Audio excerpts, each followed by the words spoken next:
Madam RCB GT ನಡುವೆ RCB home ground ಅಲ್ಲಿ first match ಆಗಿದೆ. RCB ಸೋತಿದೆ. ಏನ್ ಹೇಳಕ್ ಇಷ್ಟಪಡ್ತೀರಾ RCB ಫ್ಯಾನ್ ಆಗಿ?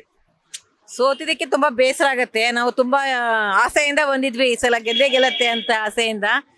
ಅದು ನಿರಾಸೆ ಆಯ್ತು. ಪರವಾಗಿಲ್ಲ, ಸೋತ್ರು ಗೆದ್ರು ಯಾವಾಗ್ಲೂ ಫಾರ್ ಎವರ್ ನಮ್ದು RCB ಅಂತೂ ಬಿಟ್ಕೊಡಕ್ಕಾಗಲ್ಲ. ಒಂದಲ್ಲ ಒಂದಿನ ಕಪ್ ಗೆಲ್ತಾರೆ ಅಂತ ಭರವಸೆ ಇದೆ.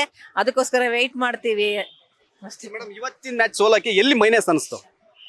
ಅದೇ ಇನ್ನೂ ಸ್ವಲ್ಪ ನಮಗೆ ಫಸ್ಟ್ ರನ್ ಕಮ್ಮಿ ಆಯ್ತು. ನಮಗೆ ನಾವು ಅನ್ಕೊಂಡಿದ್ದು 200 ಅಂತ ಎಕ್ಸ್ಪೆಕ್ಟ್ ಮಾಡಿದ್ವಿ.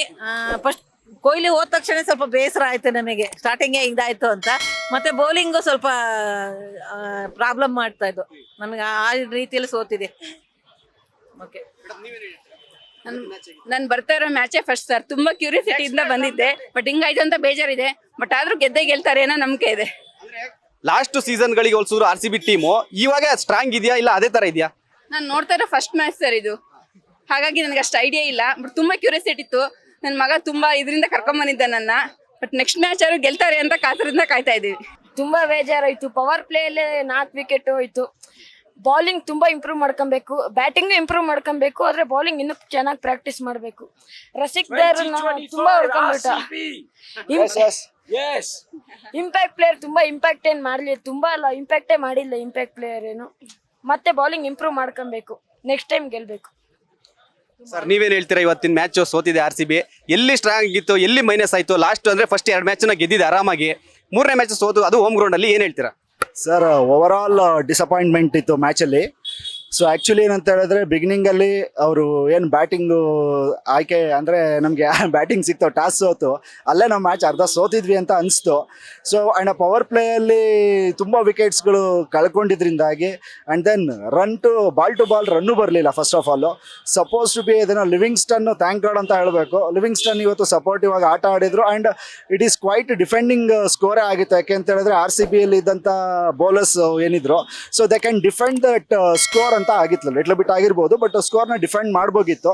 ಬಟ್ ಬೌಲರ್ಸ್ ತುಂಬ ಎಫೆಕ್ಟಿವ್ ಆಗಿ ಬೌಲಿಂಗ್ ಮಾಡಲಿಲ್ಲ. As well as some of the miss ಫೀಲ್ಡ್ಸ್ಗಳು ತುಂಬ ಆಯಿತು. ಈ ಒಂದು ದ ಬೆಸ್ಟ್ ಫೀಲ್ಡರ್ ಅಂತೇಳಿ ವಿರಾಟ್ ಕೊಹ್ಲಿನ ನಾವು ಬಿಲೀವ್ ಮಾಡ್ತೀವಿ, ಅವ್ರ ಕಡೆಯಿಂದನೂ ಕೂಡ ಮಿಸ್ ಫೀಲ್ಡ್ ಆಯಿತು. ಓವರ್ ಆಲ್ ಅಂತ ಹೇಳ್ತೀನಿ it's of a bad luck to the RCB ಅನ್ಬೋದು. ಫಸ್ಟ್ 2 ಮ್ಯಾಚಸ್ಗೆ ಕಂಪೇರ್ ಮಾಡಿದ್ರೆ ಈ ಮ್ಯಾಚು ಟೋಟಲಿ ಡಿಸಪಾಯಿಂಟಿಂಗ್ ಆಗಿತ್ತು. ಈ ಒಂದು not for us, this is for the RCB team. Even ಅವ್ರಿಗೆ ಅವ್ರ ಬಗ್ಗೆನೇ ಎಲ್ಲೋ ಪರಾಮರ್ಶೆ ಮಾಡ್ಕೋಬೇಕು ಅಂತ ಅನಿಸುತ್ತೆ ಇದು. ಯಾಕೆ ಅಂತ ಹೇಳಿದ್ರೆ ಫಸ್ಟ್ 2 ಮ್ಯಾಚ್ ಆಡಿದವ್ರು ನಾವೇನಾ, ಈ ಮ್ಯಾಚ್ ಆಡಿರೋರು ನಾವೇನಾ ಅನ್ನೋದು ಅವರಿಗೆ ಡೌಟ್ ಆಗುತ್ತೆ. ಸೊ ಬಟ್ ಆಟದಲ್ಲಿ ಸೋಲು ಗೆಲುವು ಇದ್ದಿದ್ದು ಕಾಮನ್ನು. ಸೊ ಒಬ್ರು ಗೆಲ್ತಾ ಇದ್ದಾರೆ ಅಂದರೆ ಒಬ್ರು ಸೋಲ್ಲೇಬೇಕು. So it is actually revenge match hopefully. So last ಸೀಸನಲ್ಲಿ GTನ ಇದೇ ಗ್ರೌಂಡ್ಸಲ್ಲಿ ನಾವು ಸೋಲ್ಸಿದ್ವಿ, ಅಲ್ಲಿಂದ ನಮ್ಮ ಗೆಲುವಿನ ಅಭಿಯಾನ ಶುರುವಾಗಿತ್ತು. ಬಟ್ ಈ ಸಲ GT ಅವ್ರು ನಮ್ಮನ್ನ ಇಲ್ಲಿ ಸೋಲಿಸಿ ಅವರ ರಿವೆಂಜ್ನ ತೀರಿಸ್ಕೊಂಡಿದ್ದಾರೆ. ಬಟ್ ಹೋಪ್ಫುಲಿ ನೆಕ್ಸ್ಟ್ ಬರೋವಂಥ ಮ್ಯಾಚಸ್ಗಳಲ್ಲಿ RCB ಇನ್ನೂ ಕೂಡ ಎಮರ್ಜ್ ಆಗಿ ಬರುತ್ತೆ. And we are the RCB fans forever. So and we will RCB in itself. Okay, future ಮ್ಯಾಚಸ್ಗಳಿಗೆ RCBಗೆ ಒಳ್ಳೇದಾಗಲಿ. ಸೊ ಆ ರೀತಿ ಎಂಟರ್ಟೈನ್ಮೆಂಟ್ನ ಕೊಡಲಿ ಅಂತೇಳಿ. Thank you. RCB ಲೇಟೆಸ್ಟ್ ಹಾಗೂ ಇಂಟ್ರೆಸ್ಟಿಂಗ್ ಸುದ್ದಿಗಳಿಗಾಗಿ ಬಾಸ್ ಟಿವಿ ಕನ್ನಡ ಚಾನೆಲ್ನ ಸಬ್ಸ್ಕ್ರೈಬ್ ಮಾಡಿ. ಹಾಗೆಯೇ ಬೆಲ್ ಐಕಾನ್ ಪ್ರೆಸ್ ಮಾಡಿ. ಇದರ ಜೊತೆಗೆ ಫೇಸ್ಬುಕ್, ಇನ್ಸ್ಟಾಗ್ರಾಮ್, ಎಕ್ಸ್ನಲ್ಲೂ ಮಿಸ್ ಮಾಡದೆ ಫಾಲೋ ಮಾಡಿ.